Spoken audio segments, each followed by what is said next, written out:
அரசாங்கம் அறிமுகம் செய்து வைத்த கோவில் கமிட்டி மெம்பர்கள் அனைவர்களுக்கும் மற்றும் சிகரம் நண்பர்கள் இளைஞர்கள் அனைவர்களுக்கும் மற்றும் இந்த இடத்தில் அறிமுகம் செய்து வைத்த சென்றடம் பேரும் புகழ்பெற்றோரும் மல்கி என்று அழைக்கின்ற அருமை நான் பெறாமல் பெற்றெடுத்த அன்பு மகன் மாதவன் அவர்களுக்கும் நன்றி கலந்த வணக்கத்தை தெரிவித்துக் கொண்டு நான் எங்க போனாலும் பாருங்க ஒரு சின்ன கருத்து சொல்ற பழக்கம் உண்டு.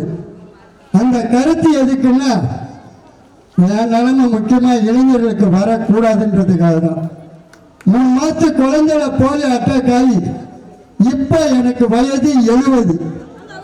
15 வயசுல இந்த நிகழ்ச்சி ஆரம்பிச்சு 70 வயசு தாண்டி நான் இந்த நிகழ்ச்சி பண்றேன்னா அது உங்க மாதிரி தெய்வங்கள் கொடுக்கக்கூடிய அன்பு ஆதரவு தான்.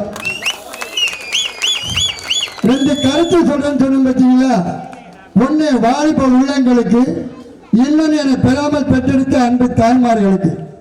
வாலிப உள்ளங்கள் நீங்கள் உபயோகப்படுத்தும் 2 சக்கர வாகனத்தை உங்களது குடும்ப வாகனமாக, அதாவது 3 பேர் 4 பேரா போவாம 2 பேர் மட்டும் பயணம் செய்கின்ற நேரத்தில் தலை கவசம் அணிந்து செல்போன் பேசாமல் மது அருந்தாமல் உங்கள் உயிர் இருக்கும் வரை இரத்த தானம் செய்யுங்கள்.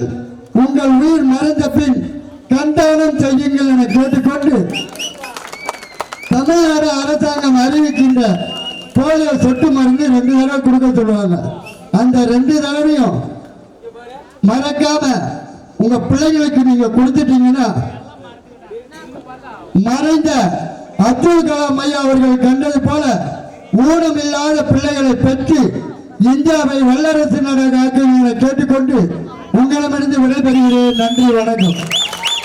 அன்பளிப்பு வழங்கிய அத்தனை நல்ல இதயங்களுக்கும் எங்களது மல்கி என்று அழைக்கும் மாதவன் சார்பாகவும் எனது குடும்பத்தின் சார்பாகவும் நன்றி கலந்த வணக்கத்தை தெரிவித்துக் கொள்கிறேன்.